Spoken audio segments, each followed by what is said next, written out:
Sorry friends, last video actually stop हो गया randomly. हम लोग स्टार्ट करते हैं वापस से वहीं पर।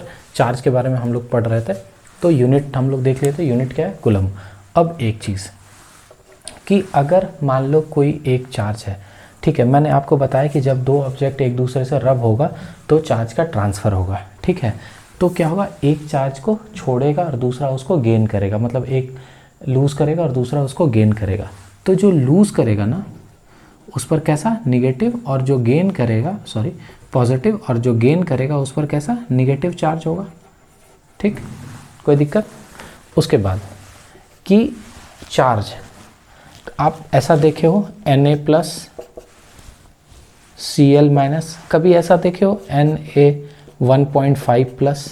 ऐसा नहीं, मतलब Na 2/3 प्लस, ऐसा नहीं देखे हम लोग। हम जब भी देखे हैं वो इस तरह से, या तो 1 plus 1 minus, 2 plus 2 minus, 3 plus 3 minus, मतलब कोई भी जो है इंटीग्रल मल्टीपल में, मतलब इंटीजर्स में, इंटीजर करने का मतलब 1 2 3 4 5 6 7 8 9 10 ऐसे करके। तो इसका ये मतलब है कि चार्ज जब किसी एक बॉडी से ट्रांसफ़र होता है किसी दूसरे बॉडी में, तो वो हमेशा क्या होता है, in integral multiple of e, electron के इंटीग्रल मल्टीपल। इंटीग्रल मल्टीपल कहने का मतलब 1 इलेक्ट्रॉन, 2 इलेक्ट्रॉन, 3 इलेक्ट्रॉन, ऐसे करके, ठीक है। मान लो ए कोई ऑब्जेक्ट है और बी कोई ऑब्जेक्ट है, ये दोनों को रब किए, ये 5 इलेक्ट्रॉन लूज़ किया, तो इस पर कैसा चार्ज आ जाएगा? +5e। और ये मान लो गेन किया, तो इस पर कैसा चार्ज आ जाएगा? -5p। 5 क्या है? नंबर ऑफ इलेक्ट्रॉन जो छोड़ा। और हम लोग जो चार्ज के बारे में पढ़ते हैं, जो सबसे छोटा चार्ज हम लोग जिससे चार्ज को जानते हैं वो क्या है? इलेक्ट्रॉन है। मतलब 1 इलेक्ट्रॉन होता है ना, इक्वल टू 1.6 × 10⁻⁻19 कूलम, शायद देख लेना। तो ये क्या है? Charge of an electron. एक इलेक्ट्रॉन पर कितना चार्ज है।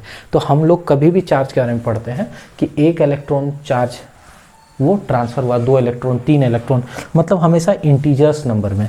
और क्या? Plus minus. तो मैं अगर ये आपसे पूछूंगा कि बताओ चार्ज एट बी पर जो चार्ज है वो कितना होगा, तो आप क्या बोलोगे? -5e। अगर मैं पूछूंगा ये बताओ चार्ज एट ए, वो क्या बोलोगे? +5e, ठीक है। कोई दिक्कत? तो इसका मतलब चार्ज जो है कभी भी वो क्या होगा, या तो प्लस या क्या होगा माइनस। चार्ज हमेशा क्या होगा, या तो प्लस या माइनस। और 5, मान लो यहाँ 5 है, 5 मतलब क्या है? नंबर, और ये क्या है? इलेक्ट्रॉन ई। तो 5 is nothing, it is n। ये क्या है? नंबर है कि n क्या है? वो 0 1 2 3 ऐसे ऐसे करके, ठीक है। प्लस माइनस क्या डिनोट कर रहा है यहाँ पर? कि चार्ज लूज़ किया है या गेन किया है, ठीक है। आया समझ में? अगर कोई चार्ज लूज़ नहीं किया होगा तो Q = 0। अगर एक इलेक्ट्रॉन छोड़ा होगा तो एक पे पॉजिटिव चार्ज, दूसरे पर निगेटिव चार्ज। तो Q = Ne। ये क्या है? एक फॉर्मूला है। इसको हम लोग क्वांटाइजेशन ऑफ चार्ज भी कहते हैं। उतना आपको डीप नहीं जाना है, आपको ये समझना है सिंपल कि जब किसी दो ऑब्जेक्ट को रब करते हैं तो चार्ज का ट्रांसफ़र होता है। जो चार्ज का ट्रांसफ़र होता है वो इंटीग्रल मल्टीपल में होता है, मतलब इंटीजर्स नंबर में। एक चार्ज आएगा, दो चार्ज, पॉइंट में, डेसिमल में, फ्रैक्शन में चार्ज का ट्रांसफ़र नहीं होता है, ठीक है। तो इसलिए हम लोग बोल सकते हैं Q = Ne। ये फॉर्मूला आपको याद रखना है, ठीक है। आया समझ में? तो इसको रब कर देते हैं। तो ये हमारा क्या है? कंसेप्ट किसका? चार्ज का। तो Q = क्या हो गया? Ne प्लस माइनस, ये याद रखना है हम लोग को। ये है क्या? चार्ज। अब उसके बाद जो सेकंड टॉपिक दिया हुआ है आपके बुक में वो क्या है? Concept of current. Concept of current. अब देखो, चार्ज के बारे में पढ़ लिए। ये चार्ज क्या है? Q। मैंने आपको बताया चार्ज का क्या है? इंट्रिंसिक प्रॉपर्टी होता है। क्या प्रॉपर्टी होता है? कि ऐसे कहीं पर अगर आप इसको रख दोगे तो क्या है? अपने चारों तरफ एक फील्ड बनाता है। क्या बनाता है? एक अपना फील्ड बनाता है, जिसको हम लोग इलेक्ट्रिक फील्ड बोलते हैं, है ना। जिससे जैसे मैग्नेट को कहीं पर आप रख दोगे, चुंबक, तो वो क्या है? अपने चारों तरफ एक फील्ड बनाता है ना। जहाँ पर कि आप अगर एक कोई कांटी लेके जाओ, नेल लेके जाओ आयरन का, तो वो क्या होगा? इसको अट्रैक्ट कर लेगा। लेकिन एक सर्टेन लेवल तक, अगर उससे ज़्यादा आप बाहर रख दोगे तो वो क्या होगा? उसको अट्रैक्ट नहीं कर पाएगा। तो वो क्या है, मैग्नेट के कारण जो उसके चारों तरफ फील्ड बना, that is known as magnetic field. Similarly अगर चार्ज अपने चारों तरफ कोई फील्ड बना रहा है, that is known as electric field. हम कैसे जानेंगे कि चार्ज अपने चारों तरफ फील्ड बना रहा है? तो कोई एक दूसरा चार्ज आप यहाँ ला के देख लो, दूसरे चार्ज को लाओ, देखो अगर सेम चार्ज है तो ये रिपेल करेगा और अपोजिट चार्ज है तो अट्रैक्ट करेगा, है ना। हम लोग बोले भी कि सेम चार्ज अब रिपेल करता है और अपोजिट चार्ज अट्रैक्ट करता है। तो कैसे ये बोले? ये एक्सपेरिमेंट से कि जब हम कोई एक चार्ज को रखते हैं ना तो वो चारों तरफ अपने फील्ड बनाता है, that is known as electric field. ठीक है, चार्ज को हम लोग इलेक्ट्रिक बोलते हैं तो इलेक्ट्रिक फील्ड, ठीक है। और मैग्नेट को रखते हैं तो मैग्नेटिक फील्ड, ठीक ऐसा में। तो चार्ज को हम यहाँ पर ऐसे करके रख दिए तो क्या होगा, ये अपने चारों तरफ इलेक्ट्रिक फील्ड बनाएगा। लेकिन ये करंट इसके कारण अभी तक नहीं हो रहा है। इसके कारण क्या है, कोई करंट पास नहीं कर रहा है, करंट फ्लो नहीं कर रहा है। तो करंट कब फ्लो करेगा? जब ये चार्ज जो है वो मोशन में आ जाएगा।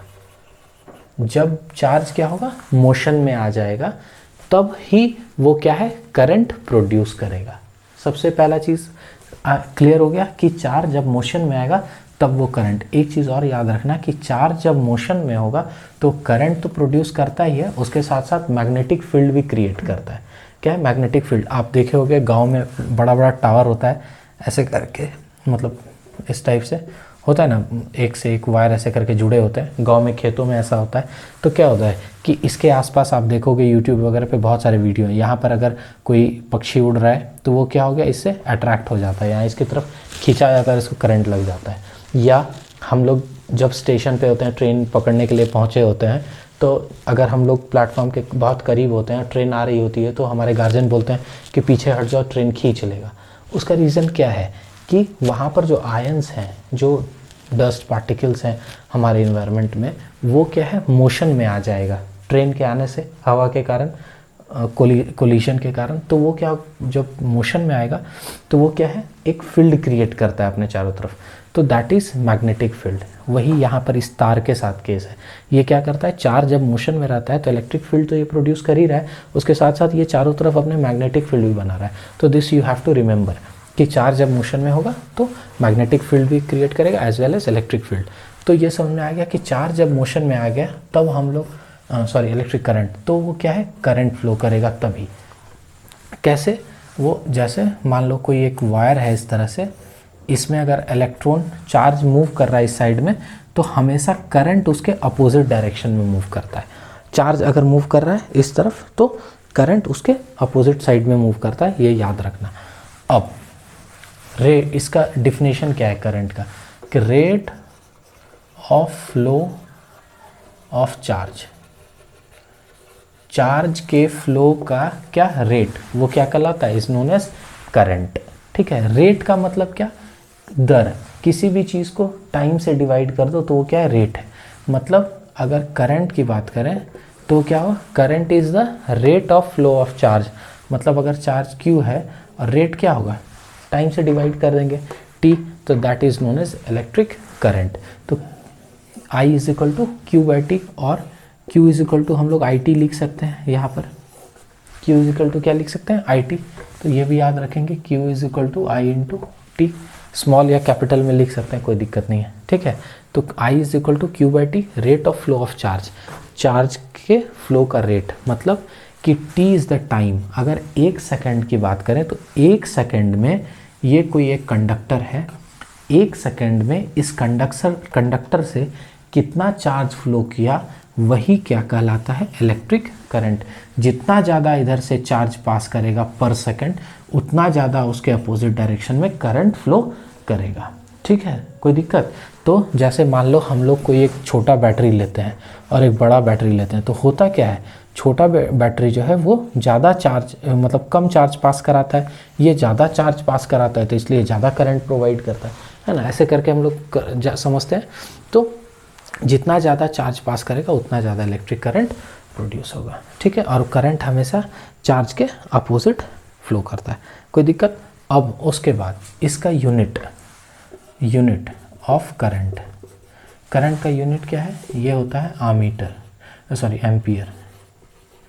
क्या है, एम्पियर। इसको हम लोग कैपिटल A से डिनोट करते हैं। This is the SI unit of current. लेकिन सिर्फ आपको ये याद नहीं रखना है, आपको ये भी याद रखना है कि I इज इक्वल टू क्या होता है, Q/T। Q का यूनिट क्या है, कूलम, और T का यूनिट सेकेंड, तो कूलम पर सेकेंड, CS-1, तो ये क्या है, तो is equal to CS-1। This you have to remember कि चार्ज का अगर आप याद करोगे तो ऐसे याद करोगे कि करंट का यूनिट क्या होता है, ampere as well as coulomb per second, coulomb per second. उसके बाद एक और अभी यूनिट आपको बताऊंगा इसका, ठीक है, कोई दिक्कत। अगर ये आपको डेफिनेशन लिखने आ जाए 1 एम्पियर इज इक्वल टू, तो 1 ampere is 1Q bye 1T, सब चीज़ 1 हो जाएगा, मतलब unit the in 1 second if the charge will flow and that charge will be of 1 coulomb, then 1 coulomb charge will flow in 1 second, then it will produce a current of 1 ampere। ठीक है, ये तो definition आप ऐसे याद कर सकते हो, ठीक, कोई दिक्कत। आगे बढ़ते हैं, मैंने ये आपको बता दिया इसका यूनिट। अब एक चीज़ और देखो, हम लोग क्या क्या पढ़े हैं, हम लोग ये पढ़े Q is equal to n e, Q is equal to I t, तो हम लोग ये कह सकते हैं n e is equal to I t, तो I is equal to n e by t, मतलब एक फॉर्मूला ये हमको याद आया, मतलब समझ में आया। अगर आपको ये क्वेश्चन दे देगा, किसी भी कंडक्टर है जिसमें 5 इलेक्ट्रॉन फ्लो कर रहा है, कितना दे देगा, 5 इलेक्ट्रॉन फ्लो कर रहा है 10 सेकेंड में, तो बताइए उस पर कितना करंट है। तब तो आप कंफ्यूज हो जाओगे कि हम कैसे बताएंगे क्या होगा। तो 5 n इज़ 5 इलेक्ट्रॉन, मतलब इसका वैल्यू 1.6 × 10⁻19 और नीचे क्या 10, तो हम लोग क्या निकाल लेंगे यहाँ से, I निकल जाएगा, ठीक है, कोई दिक्कत। आगे बढ़ते हैं।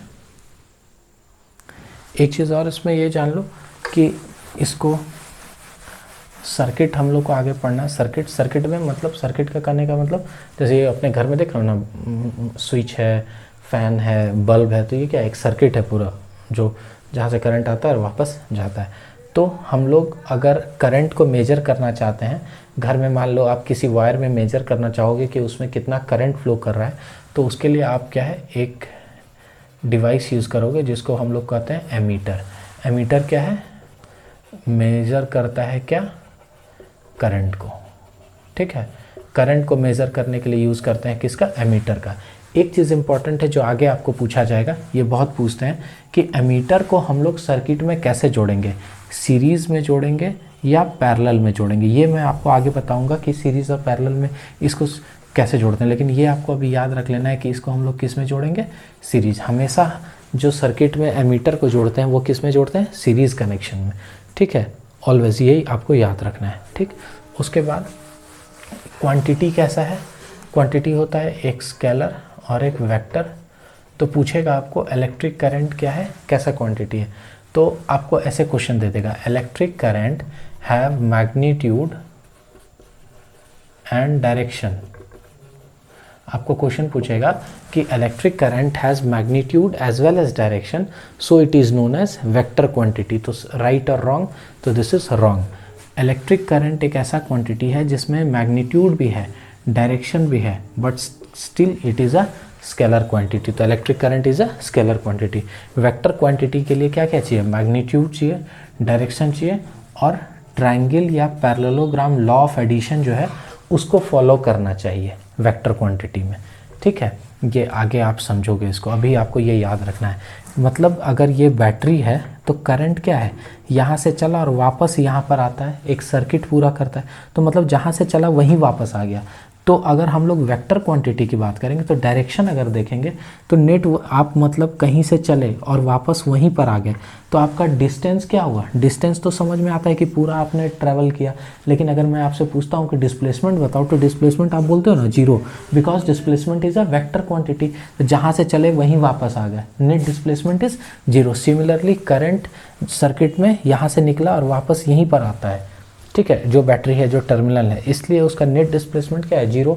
तो इसलिए ये वेक्टर क्वांटिटी नहीं है। और इसको डीप हम लोग जब 11th-12th में जाते हैं तो पढ़ते हैं। ये याद रखना है कि ट्रायंगल और पैरेललोग्राम लॉ ऑफ फॉलो नहीं करता है। आपको ये पूछ देगा कि करंट क्यों स्केलर क्वांटिटी है, because it does not follow triangle और पैरेललोग्राम लॉ ऑफ एडिशन, ठीक है। और ये है कैसा क्वांटिटी, स्केलर क्वांटिटी, ठीक है। अब हम लोग आगे बढ़ते हैं, पोटेंशियल के बारे में पढ़ते हैं।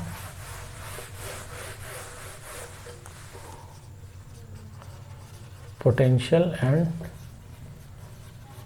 Potential difference.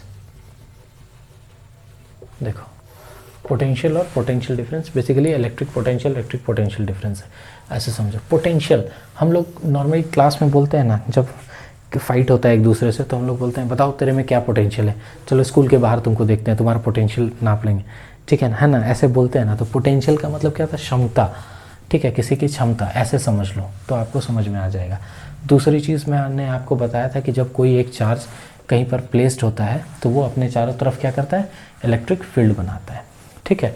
तो पोटेंशियल अब समझना, मान लो अरविंद केजरीवाल, अभी चलो नरेंद्र मोदी हैं, नरेंद्र मोदी हैं, अभी गुजरात में इलेक्शन होने वाला है, तो वहाँ नरेंद्र मोदी की सरकार है, और नरेंद्र मोदी की सरकार है तो ये जो गुजरात है पूरा, ये क्या है, गुजरात, ये क्या इनका फील्ड है, पूरा एरिया है जहाँ पर सब कोई नरेंद्र मोदी को पसंद करते हैं, इनकी मतलब अपनी तूती बोलती है वहाँ पर, ऐसा समझ लो। तो क्या है, अब अरविंद केजरीवाल दिल्ली से चले हैं और वो गुजरात में आके अपनी स्टैब्लिशमेंट करना चाह रहे हैं, खुद को स्टैब्लिश करना चाह रहे हैं, ठीक। तो क्या होगा कि जब भी अरविंद केजरीवाल गुजरात की सीमा में आएंगे और अपना स्टैब्लिशमेंट अपने आप को करना चाहेंगे, तो क्या करेगा नरेंद्र मोदी, क्या करेंगे, इस पर फोर्स लगाएंगे और चाहेंगे कि ये इसको क्या करें, बाहर कर दें गुजरात से, इनको हरा दें। क्यों? क्योंकि ये भी सेम, दोनों पोल हो जा रहा है, सेम चार्ज हो जा रहा है, ये भी पॉजिटिव, ये भी पॉजिटिव, मतलब ये भी पॉलिटिशियन, ये भी पॉलिटिशियन, ये भी सीएम बनना चाह रहा है, ये भी सीएम बनना चाह रहा है, मतलब सेम चार्ज है, तो वो दूसरे को क्या करता है, रिपेल करता है। तो ये जब भी इसके फील्ड में आएगा, ये इसको क्या करेगा, रिपेल करेगा, बाहर की तरफ रास्ता दिखाएगा, है ना। तो लेकिन अगर मान लो अरविंद केजरीवाल को ये अहमदाबाद है, अहमदाबाद, तो उसको क्या करना होगा, थोड़ा सा फोर्स लगाना होगा, और मतलब यहाँ से अरविंद केजरीवाल को दिल्ली से अहमदाबाद इसके क्षेत्र में आके अपने आप को अगर स्टैब्लिश करना है, तो अरविंद केजरीवाल को क्या करना पड़ेगा, काम करना पड़ेगा, वर्क करना पड़ेगा। क्या काम करना पड़ेगा, अपना कार्यकर्ता बनाएगा, पॉलिटिशियंस, और उसके बाद उसके मदद से वो वहाँ पर स्टैब्लिश करेगा खुद को। सिमिलरली आप देखते हो कोई गली मोहल्ला है, मान लो आप जिस सोसाइटी में रहते हो, ठीक है, आप एक सोसाइटी है जिसका नाम है ए सोसाइटी, इसमें आप रहते हो। अगर इसमें एक बहुत अच्छी सी सुंदर सी लड़की रहती है जिसका नाम है एक्स, ठीक है, और ये आपके साथ आपके स्कूल में पढ़ती है, आपके क्लास में पढ़ती है, 10th में ही पढ़ती है। एक कोई सोसाइटी बी का लड़का है जिसका नाम है वाई, वो इसको पसंद करता है, तो वो क्या है, आता है इसको देखने के लिए, तो आपको बड़ा गुस्सा आता है, आपको लगता है कि अरे, मतलब आपका नाम है मान लो जेड, आपको लगता है अरे मेरे सोसाइटी में आके कोई बाहर वाला किसी लड़की को देखेगा तो ये आपको बिल्कुल गवारा नहीं है, तो आप क्या करोगे, आप इस पर फोर्स लगाओगे और इसको बाहर निकालने की कोशिश करोगे, बिकॉज ये दोनों सेम पोल है, ठीक। उसके बाद क्या होगा, स्टिल इसको यहाँ आना है क्योंकि ये इसको पसंद करता है, तो ये क्या करेगा, ए सोसाइटी में कोई PQR लोग रहते होंगे, ये क्या करेगा, इनसे दोस्ती करेगा और फिर इनके फ्लैट पर आना शुरू कर देगा। तो इसको यहाँ आने के लिए, इस फ्लैट पर आने के लिए क्या करना पड़ रहा है, वर्क करना पड़ रहा है, काम, क्या काम किया, इसको दोस्ती किया, तभी ये इस जेड के इलेक्ट्रिक फील्ड में, जेड जो चार्ज है उसके फील्ड में वो रह सकता है, तो वर्क किया। और इस जेड का यहाँ पर कोई इफेक्ट नहीं है, इम्पैक्ट नहीं है, क्योंकि वो दूसरा सोसाइटी है, जेड का इम्पैक्ट सिर्फ अपने सोसाइटी ए में है, लेकिन इस सोसाइटी में कोई नहीं है। तो इसको बाहर से किसी दूसरे के सोसाइटी में आके, किसी दूसरे सोसाइटी में आके किसी दूसरी लड़की को छेड़ना है, तो जेड के जो पावर है, पोटेंशियल है, उससे इसको क्या करना पड़ेगा, फाइट करना पड़ेगा, उससे पावर से लड़ना पड़ेगा, काम करना पड़ेगा, वर्क करना पड़ेगा, यही पोटेंशियल है, ठीक है।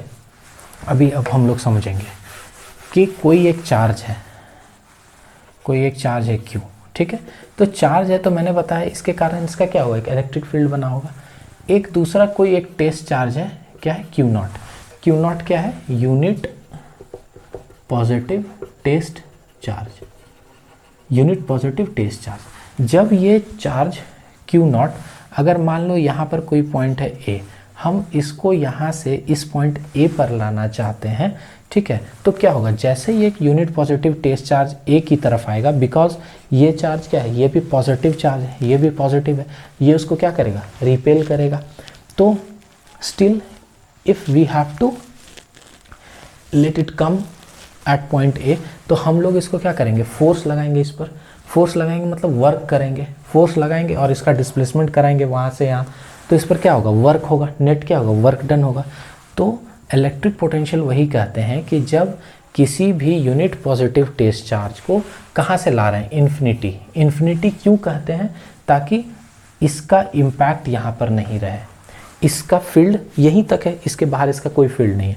तो किसी भी यूनिट पॉजिटिव टेस्ट चार्ज को जब हम लोग किसी इन्फिनिटी से किसी दूसरे चार्ज के इलेक्ट्रिक फील्ड के अंदर लाते हैं, ये इम्पॉर्टेंट है। ऐसा नहीं कि कोई भी जगह इसको यहाँ से यहाँ ले जा, इस जगह पर लाने में कुछ नहीं इफेक्ट पड़ेगा। यहाँ अगर कोई पॉइंट बी है तो इसको यहाँ से लाने में कोई वर्क नहीं करना पड़ेगा, क्यों, यहाँ पर कोई दूसरा चार्ज नहीं है, इसको टहलाते रहो, इधर ले जाओ उधर ले जाओ। लेकिन जब इसको किसी दूसरे चार्ज के फील्ड में आप लाओगे तभी आपको काम करना पड़ेगा। क्यों काम करना पड़ रहा है, बिकॉज ये इस पर क्या करेगा, रिपल्सन का फोर्स लगाएगा, सेम चार्ज है तो अपोज करेगा, रिपेल करेगा, तो उसको बाहर फेंकना चाहेगा, लेकिन आप उसको क्या नहीं, अंदर लाना ही है हमको ज़बरदस्ती। तो आपको क्या करना पड़ेगा, वर्क करना पड़ेगा। तो जब भी किसी यूनिट पॉजिटिव टेस्ट चार्ज को इन्फिनिटी से किसी दूसरे चार्ज के इलेक्ट्रिक फील्ड के अंदर अगर लाएंगे तो हमको उस पर वर्क करना पड़ेगा, ठीक है, कोई दिक्कत। तो दैट वर्क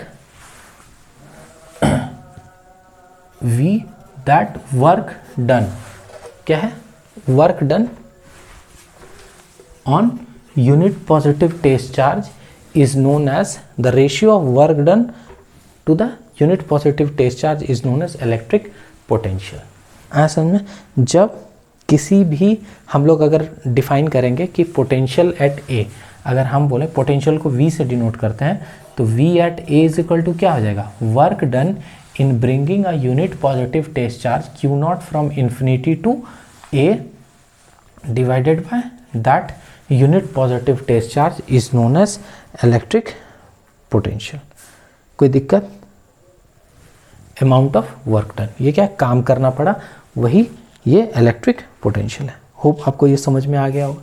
ये क्यू नॉट नीचे जो लेते हैं ये क्या है, ये क्यू नहीं है, ये वाला जो यूनिट टेस्ट चार्ज लाते हैं उस पर काम कर रहे हैं हम लोग, इसलिए इलेक्ट्रिक पोटेंशियल। तो इलेक्ट्रिक पोटेंशियल ए हम लोग ऐसे निकालते हैं, हाँ समझ में। तो V इज इक्वल टू क्या हो गया, अब एक और फॉर्मूला हमको मिल गया, V is equal to W by Q, और W is equal to Q into V. ये हम लोग ऐसे भी बोलते हैं, आगे बैटरी पढ़ेंगे ना, जो बैटरी पढ़ते हो तो work done by battery is equal to Q into V होता है। तो W इज इक्वल टू क्या हो गया, Q V हो गया, ठीक है। अब देखो यहाँ पर V इज इक्वल टू क्या है, W बाय Q। तो इसका अगर यूनिट पूछे तो ये क्या होगा, जूल, और चार्ज का यूनिट कूलम, तो जूल पर कूलम, इसी को हम लोग वोल्ट बोलते हैं, इसी को क्या बोलते हैं, वोल्ट। तो अगर ये पूछेगा पोटेंशियल का यूनिट क्या है, ऐसा यूनिट, तो क्या बोलेंगे, वोल्ट। और आपको एग्ज़ाम में ज़्यादा चांसेस है ये देगा कि यूनिट, अगर आपको पूछ रहा है यूनिट ऑफ वोल्ट, तो आपको ये कभी नहीं पूछेगा पोटेंशियल, तो आपको ऑप्शन देगा A B C D, आपको ये देगा JC-1, ये दे देगा आपको AS, ये दे देगा आपको जूल पर केजी, और ये दे देगा कुछ आपको यहाँ पर। तो आपको ये याद रखना है। तो वोल्ट सबको याद रखे, सबको ही कोई याद रहेगा, लेकिन आप हमसे पढ़ रहे हो तो आपको ये भी याद रखना है, जूल पर कूलम। ये फार्मूला याद रखेंगे तो ये हम लोग यूनिट भी याद कर लेंगे। तो ये क्या है, पोटेंशियल। कोई भी पॉजिटिव यूनिट टेस्ट चार्ज को हम लोग जब इन्फिनिटी से किसी दूसरे चार्ज के इलेक्ट्रिक फील्ड में लाते हैं तो हम लोग को उसके लिए वर्क डन करना पड़ता है। तो that is known as, that work done upon the unit positive test charge is known as electric potential.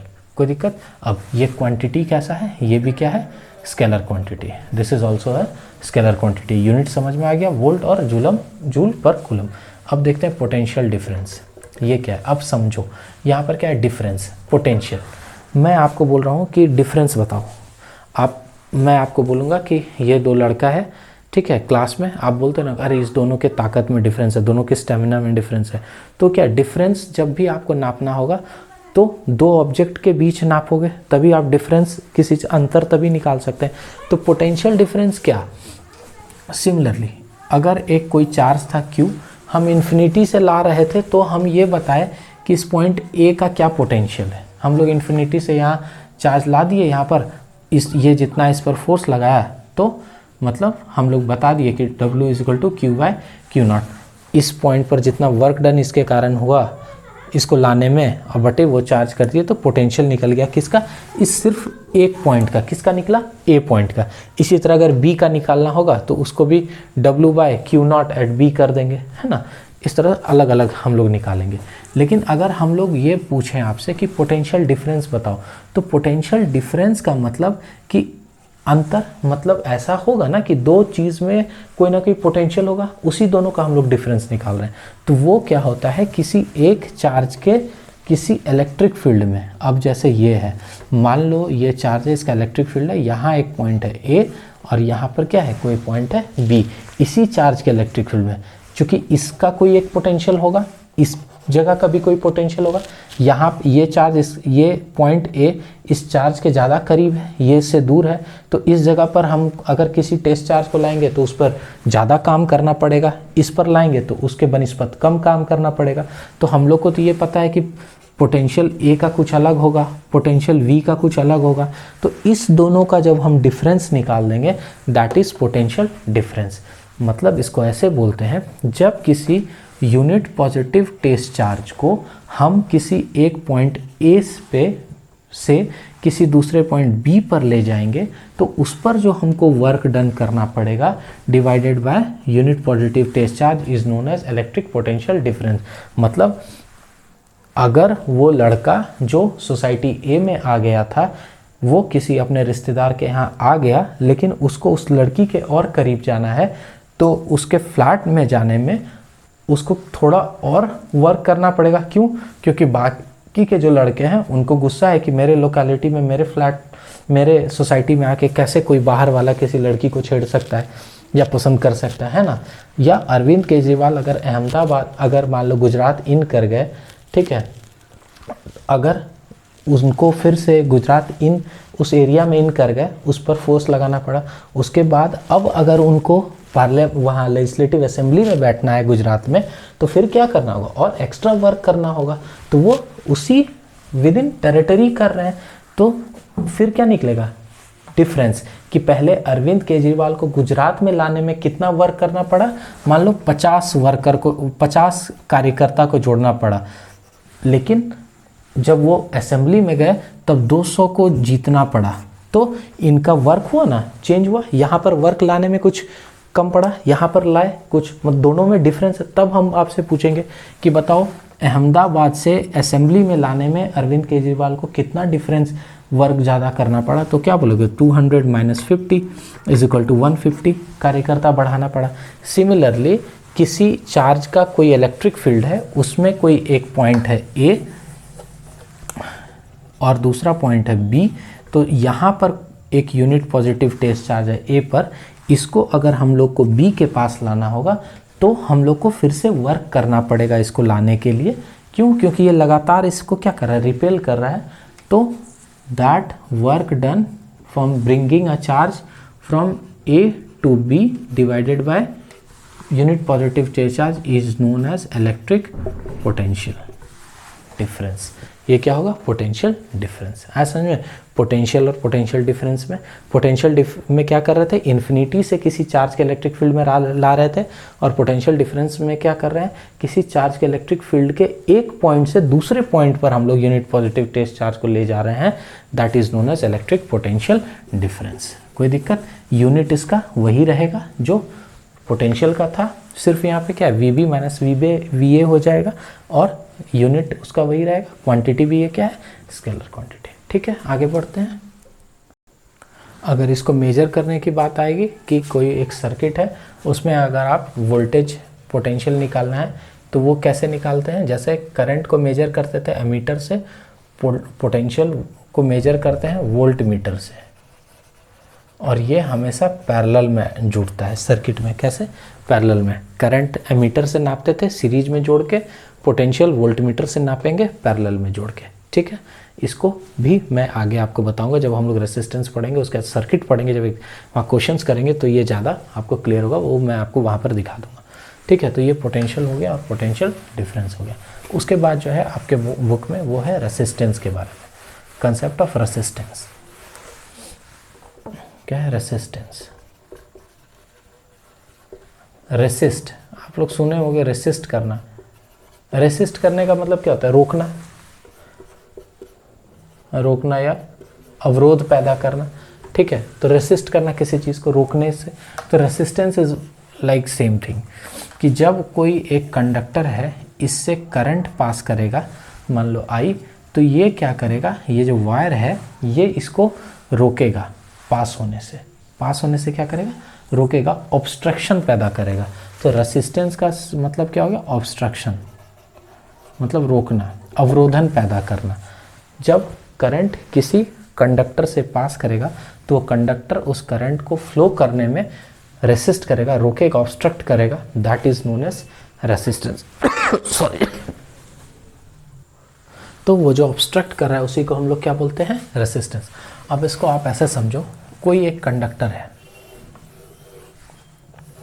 ठीक है, इस कंडक्टर में क्या है? इलेक्ट्रॉन्स है, फ्री इलेक्ट्रॉन्स, ठीक है, और क्या है? पॉजिटिव आयंस भी हैं, पॉजिटिव, ठीक है, ऐसे करके, और इलेक्ट्रॉन्स भी है यहाँ पर। तो क्या होता है कि इलेक्ट्रॉन जो है कंडक्टर में वो रैंडमली मूव करते रहता है, इधर उधर इधर उधर। क्या होता है? मूव करते रहता है। तो ये यहाँ से मान लो मूव किया, एक इलेक्ट्रॉन दूसरे इलेक्ट्रॉन से टकरा गया, या एक इलेक्ट्रॉन इस पॉजिटिव आयन से टकरा गया, ऐसे होता है, टकराता रहता है, रैंडमली मूव करते रहता है इधर। तो क्या है? इसी के कारण रेसिस्टेंस पैदा होता है। मतलब फ्रीक्वेंटली हम आपको ये बताएं कि जब कोई भी चार्ज मूव करेगा, चार्ज मतलब इलेक्ट्रॉन मूव करेगा, तो क्या होगा? उसके अपोजिट डायरेक्शन में करंट फ्लो करेगा। ठीक है, तो इस पर जब करंट फ्लो करने के लिए आया तो करंट कैसे फ्लो करेगा? चार्ज मूव करेगा, चार्ज इलेक्ट्रॉन इधर मूव करेगा तो इसके अपोजिट डायरेक्शन में करंट फ्लो करेगा। लेकिन इधर क्या हो रहा है? इलेक्ट्रॉन जो मूव कर रहा है तो इससे टकरा जा रहा है, कभी किसी से टकरा जा रहा है, कभी किसी से टकरा जा रहा है, तो करंट उसके कारण फ्लो प्रॉपरली नहीं फ्लो हो पा रहा है या ऑब्स्ट्रक्ट हो रहा है। इसीलिए क्या है कि ये रेसिस्टेंस, मतलब इसी को बोलते हैं कि ये जो ऑब्स्ट्रक्ट हो रहा है, इलेक्ट्रॉन फ्रीली नहीं मूव कर पा रहा है इस कंडक्टर में, उसके कारण करंट जो है प्रॉपरली मूव नहीं कर पा रहा है या कम करंट फ्लो कर रहा है, उसी को हम लोग क्या बोलते हैं? रेसिस्टेंस। अच्छा, एक चीज़ यहाँ से इस फिगर से मैं आपको एक चीज़ और बताता हूँ। आप जैसे देखो, एक ग्लास है, ग्लास क्या है? गुड कंडक्टर है ना, स्टील का ग्लास है, मान लो ये गुड कंडक्टर है। तो जब आप ग्लास में पानी पीते हो तो आपको करंट लगता है? नहीं लगता है। कोई एक रॉड है, इस तरह से मान लो एक रॉड है रखा हुआ है, उसको जब आप लोग पकड़ते हो तो आपको क्या कोई करंट लगता है उस पर? नहीं। क्यों? अरे वो स्टील बॉडी है, गुड कंडक्टर है, तो करंट तो आपको लगना चाहिए ना। क्यों लगना चाहिए? क्योंकि उसके अंदर फ्री इलेक्ट्रॉन्स है। मेटल जो है उसके अंदर फ्री इलेक्ट्रॉन है, और उसी फ्री इलेक्ट्रॉन के कारण ही तो करंट पैदा होता है। ये जो फ्री इलेक्ट्रॉन्स है इसी के कारण ही ना करंट पैदा होता है। ये इलेक्ट्रॉन इधर मूव करेगा तो इसके अपोजिट डायरेक्शन में क्या है? करंट फ्लो करेगा। लेकिन आपको तो ऐसा हो नहीं रहा है, इलेक्ट्रॉन तो इसके अंदर रैंडमली मूव करता रहता है, ऐसा तो नहीं ये बैठा रहता है, ये रैंडमली मूव करते रहता है। इसमें क्या है? पॉजिटिव भी है आयंस। तो ये क्या है? करंट, चार्ज मूव कर रहा है, लेकिन आप इसको छूते हो तो आपको करंट नहीं लगता है। ठीक है, क्यों नहीं लगता है भाई? इसमें तो चार्ज है, चार्ज मूव कर रहा है तो करंट तो लगना चाहिए। क्यों नहीं मूव लगता है करंट? उसका कारण क्या है कि ये जो इलेक्ट्रॉन है ये रैंडमली मूव करते रहता है जिगजैग पाथ में, इधर गया ऐसे गया ऐसे गया। तो इसका जो नेट डिस्प्लेसमेंट है किसी एक पर्टिकुलर डायरेक्शन में, वो क्या हो जाता है? जीरो हो जाता है। मतलब ऐसे समझो, ये इलेक्ट्रॉन है, यहाँ से दौड़ा, इधर गया, ये पॉजिटिव आयन से टकरा गया, फिर यहाँ गिरा, ऐसे हो गया, फिर उठा, फिर भागा, इधर दौड़ा, यहाँ गया, फिर एक इलेक्ट्रॉन से टकरा गया, फिर उठा, शरीर में झाड़ा, कपड़ा उपड़ा साफ किया, फिर दौड़ा, फिर पता चला यहाँ किसी पॉजिटिव। मतलब रैंडमली, उसको कोई क्या बोले उद्देश्य नहीं है लाइफ में, एमलेस लाइफ है उसका, मतलब रैंडमली इधर से उधर मूव करते रहता है। तो नेट जो डिस्प्लेसमेंट है ना इस चार्ज का किसी एक पर्टिकुलर डायरेक्शन में, वो ज़ीरो हो जाता है, जिसके कारण कि इसमें कोई भी एक डायरेक्शन में चार्ज नहीं फ्लो कर पाता है, जिसके कारण करंट पैदा नहीं होता। इसलिए हम लोग इसको छूते हैं तो हम लोग को कोई करंट नहीं लगता है। लेकिन आप चेंज कर दो केस, क्या कर दो, इसी को नीचे बनाता हूँ, यहाँ पर यही कंडक्टर है ऐसे करके, आप इसमें क्या कर दो, एक बैटरी जोड़ दो ऐसे करके। एक क्या किए, बैटरी जोड़ दी, एक टर्मिनल पॉजिटिव, ये निगेटिव। बैटरी में जो लंबा वाला होता है ना उसको हम लोग पॉजिटिव को लंबे वाले से दिखाते हैं, और ये छोटा वाला निगेटिव होता है, ठीक है। तो पॉजिटिव और निगेटिव है, और इसमें मैंने बताया कि फ्री इलेक्ट्रॉन्स है। अब देखो क्या हुआ, इसका लाइफ कैसे चेंज हो जाएगा।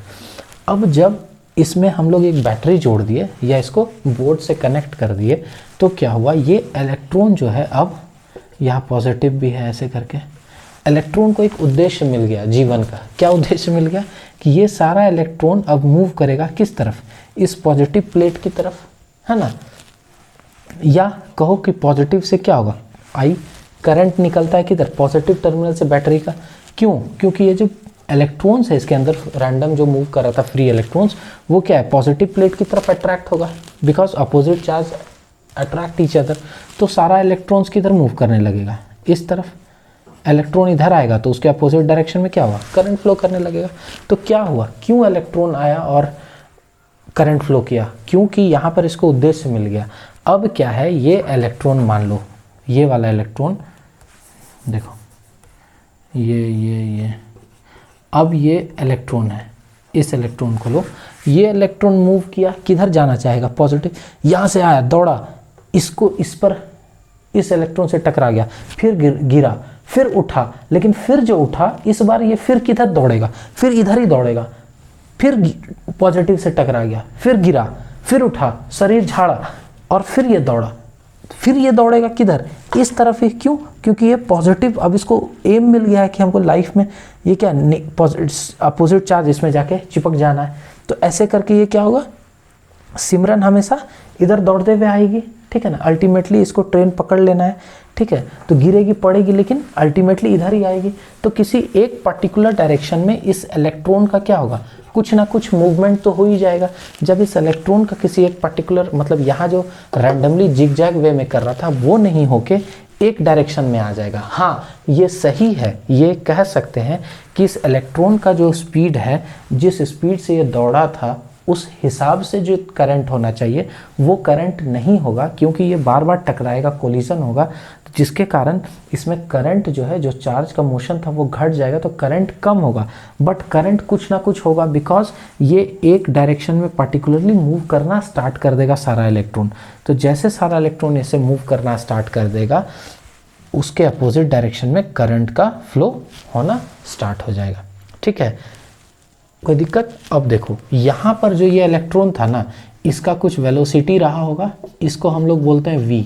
लेकिन इस जगह पर जब इस इलेक्ट्रॉन को बैटरी से जोड़ दिए, इस कंडक्टर को बैटरी से जोड़ दिए, तो इस इलेक्ट्रॉन को उद्देश्य मिल गया जीवन का कि अब हमको पॉजिटिव टर्मिनल की तरफ जाना है, तो इसका दौड़ेगा। लेकिन यहाँ पर जो रैंडम वेलोसिटी था इसका v, उससे इस जगह पर इसका वेलोसिटी क्या होगा, निश्चित है कम होगा। वह एकदम ऐसे दौड़ गया है, यहाँ दौड़ा, लेकिन उससे कम वेलोसिटी होगा, तो that velocity is known as drift velocity. इसको ड्रिफ्ट वेलोसिटी कहते हैं। ड्रिफ्ट का मतलब होता है ना कि एकदम उसकी तरफ खींचा चला आया, तो ड्रिफ्ट हो गया। ये इलेक्ट्रॉन क्या है, इस पॉजिटिव टर्मिनल की तरफ ड्रिफ्ट होता चला गया। तो यहाँ पर अब हम इस कंडक्टर को छुएंगे तो हमको करंट लगेगा। इस जगह पर नहीं लग रहा था, इस जगह पर लगेगा। क्यों, क्योंकि इलेक्ट्रॉन का एक पर्टिकुलर डायरेक्शन में मूवमेंट होने लगा, जिसके कारण उसके अपोजिट डायरेक्शन में करंट का फ्लो स्टार्ट हो गया। That is the reason why if we will touch it right now we will feel current, we will feel shocked, हमको करंट लगेगा। ये कंसेप्ट है। अब आपको ये समझ में आया।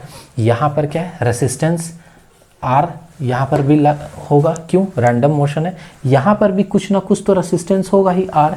क्यों रेसिस्टेंस होगा, क्योंकि बीच बीच में कोलाइड कर रहा है ना, तो वही क्या है, अवरोध। वो अगर जितना ज़्यादा होगा, मान लो दो सब्सटेंस है ए और बी, ए में जो है फ्री इलेक्ट्रॉन्स ज़्यादा है और बी में फ्री इलेक्ट्रॉन्स कम है, पॉजिटिव आयन ज़्यादा है, तो यहाँ पर इलेक्ट्रॉन ज़्यादा है तो ज़्यादा चार्ज फ्लो करेगा, करंट ज़्यादा होगा। यहाँ पर क्या हो, कम इलेक्ट्रॉन है, कम चार्ज है तो करंट कम होगा। तो मतलब चार्ज यहाँ क्या है, कम, तो करंट क्या होगा, कम। इसका मतलब कह सकते हैं ना यार, रेसिस्टेंस हाई। यहाँ पर क्या है, चार्ज ज़्यादा है तो करंट क्या होगा, कंपैरेटिवली इसके कंपैरिजन में ज़्यादा होगा, तो रेसिस्टेंस क्या होगा, कम होगा ना। तो वो डिपेंड करेगा अलग अलग चीज़ पे। लेकिन रेसिस्टेंस समझ में आया, ये आपको समझ में आया कि क्यों एक कंडक्टर हम लोग नॉर्मल रखा हुआ छूते हैं तो करंट नहीं लगता है, जब बैटरी से जोड़ देते हैं तो क्यों करंट लगता है, because of the drift velocity, जब इलेक्ट्रॉन किसी एक पर्टिकुलर डायरेक्शन में मूव करने लगेगा।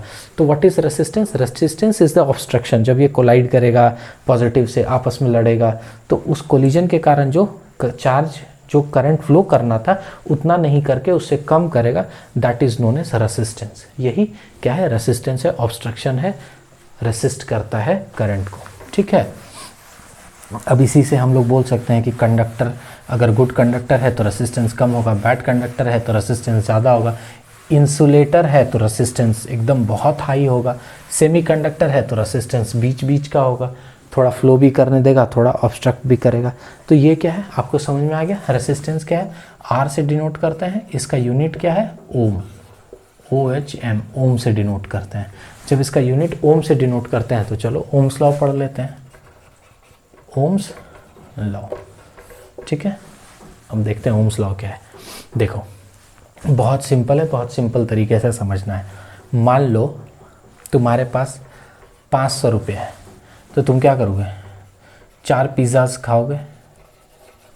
अगर 1000, मतलब तुम्हारे पास 500 रुपये है तो 4 पिज़्ज़ा खाओगे। अगर 10 फ्रेंड हैं तो एक एक या 2-2 स्लाइस होगा। 1000 रुपये है तो 8 पिज़्ज़ा खरीदोगे, एक एक फ्रेंड। यहाँ 2 स्लाइस खा रहे थे एक लोग, यहाँ पर 4 स्लाइस खाओगे। 2000 मिल गया घर से बर्थडे में, तो 12 पिज़्ज़ा खरीद लेंगे। यहाँ 8 स्लाइस करके खाएंगे हम लोग, पेटू हैं, ठीक है। तो ये करोगे ऐसे करके, तो जितना ज़्यादा पैसा उतना ज़्यादा पिज़्ज़ा, उतना ज़्यादा स्लाइसेस, ठीक है। उतना बढ़िया मेरा भाई, ठीक है ना, पूरा पेट उठ भर जाएगा, अरे भाई तो बहुत शानदार पार्टी दिया है ना, ऐसा बोलते हैं ना। 1000 रुपये होगा तो उससे ज़्यादा पिज़्ज़ा खरीदेंगे, मतलब आपके पॉकेट में जितना पैसा होगा आप उतना पिज़्ज़ा खरीदोगे। यही ओम्स लॉ है, ठीक है, कि आपके पॉकेट में जितना पैसा है उतना आप पिज़्ज़ा खरीदोगे। यही ओम्स ने बोला। तुम इसको ओम्स बोलते हो, विष्णुस लॉ बना दो इसको, चलो मेरे नाम पे, कि आपके पास the amount what you have in your pocket, if you have more amount in your pocket you will buy more pizzas, that is known as Vishnu's law, that is known as Ohm's law, ठीक है। कि जितना पैसा उतना pizza. अब यहाँ पर पैसा और पिज़्ज़ा को छोड़ के हम लोग करंट वरेंट पे आ जाते हैं, तो समझ जाएंगे कि ये कोई कंडक्टर है। क्या है, एक कोई कंडक्टर है, ऐसा समझ लो। इसमें क्या है, हम लोग एक बैटरी जोड़े, मान लो क्या बैटरी, अभी यहाँ पर पढ़ाए थे ना कि ड्रिफ्ट वेलोसिटी कैसे कैसे हो।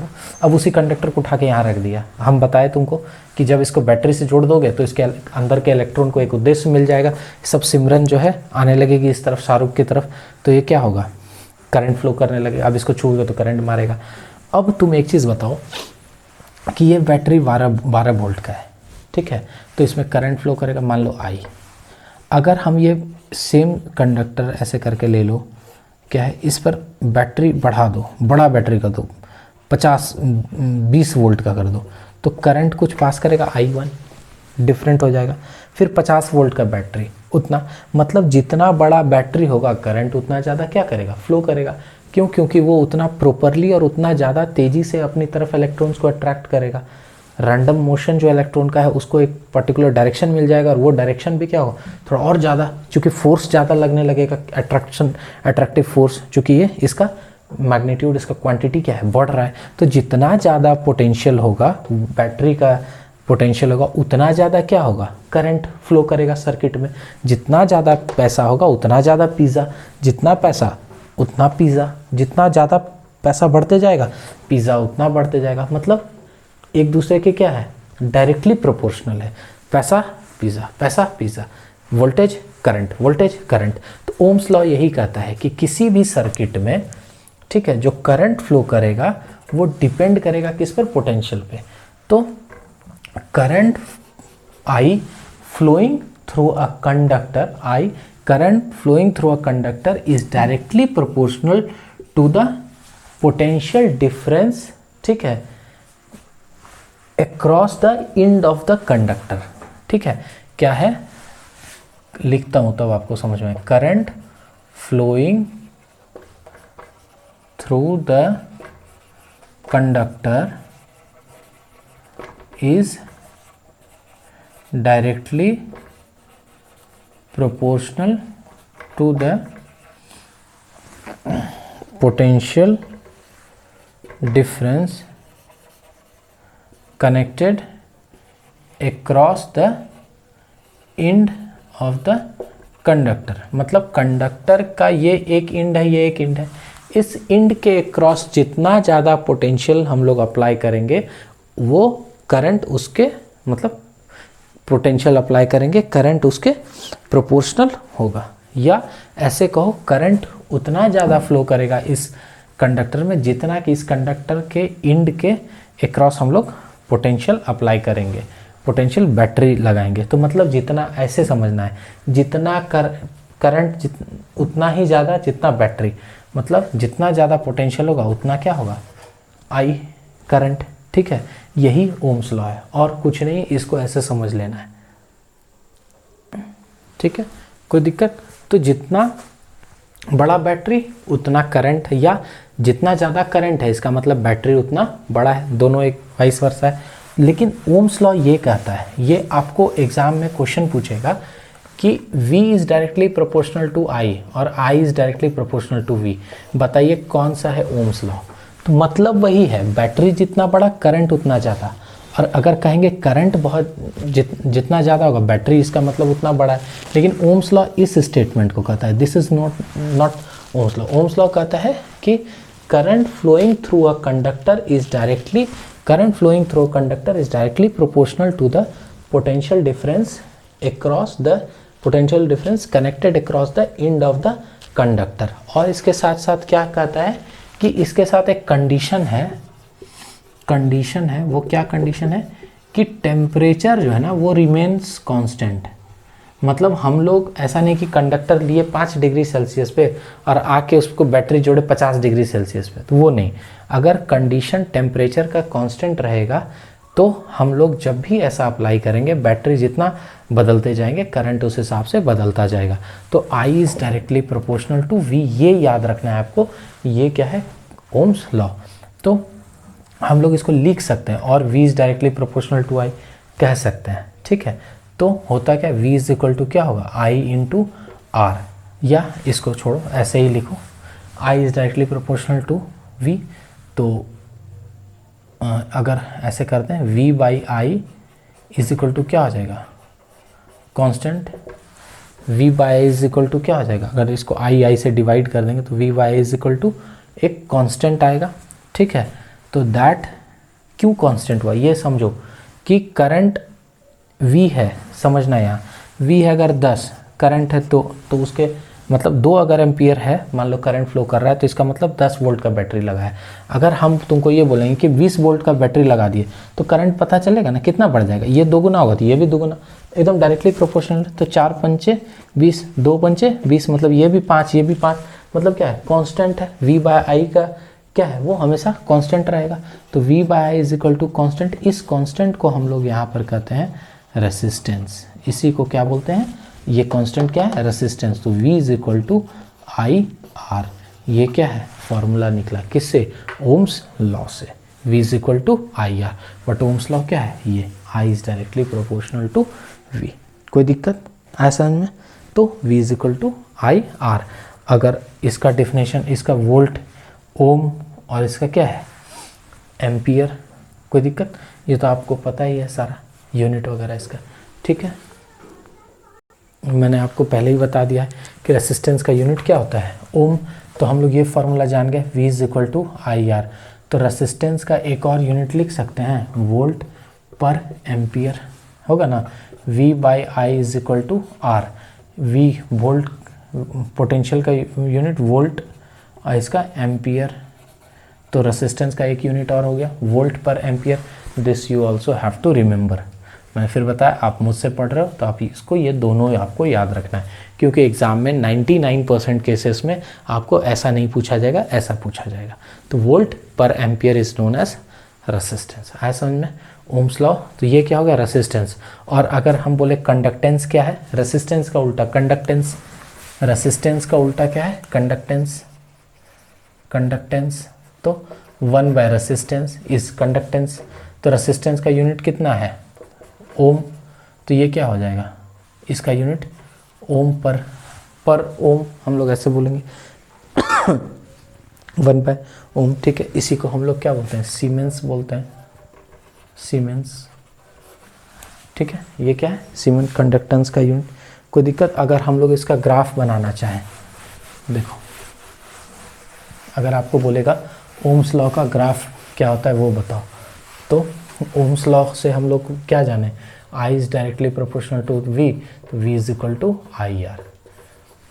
ठीक है, आप लोग पढ़े हुए straight line passing through origin, मतलब अगर ये कोई एक्सिस है, ये एक्स वाई, ठीक है, तो straight line passing through origin, मतलब कोई भी लाइन जो ओरिजिन से पास करता है इस तरह, जो स्ट्रेट लाइन, इसका क्या होता है equation? y is equal to M X. M क्या है यहाँ पर? y/x is equal to M. यही क्या है? स्लोप है। इसका क्या है? यही स्लोप है। ये straight line passing through origin है ना, इसका ये ग्राफ है। तो हम लोग को ओम्स लॉ का ग्राफ बनाना है v और क्या आई, v और i के बीच। तो अगर हम लोग ऐसे पढ़ें, ये अगर ग्राफ बनाएं कि v और i का कैसे जो होगा, तो अगर ऐसे पढ़ते हैं v और ये i, तो है ना, देखो v is equal to I R, हम लोग इसको लिख सकते हैं y is equal to M into X. ठीक है, तो ये y क्या है? v, ये v sorry x and y is equal to M into X, तो v और i। ठीक है, चले कोई दिक्कत नहीं है, मतलब ऐसे कर दो, अगर ऐसा भी कर सकते हैं, इधर i कर दो, इधर v कर दो। ठीक है, तो या ऐसे ही रहने दो, दिक्कत नहीं है। ये i, ये v हो गया। तो इसका जो स्लोप आएगा इस तरह से, है ना, क्या आएगा?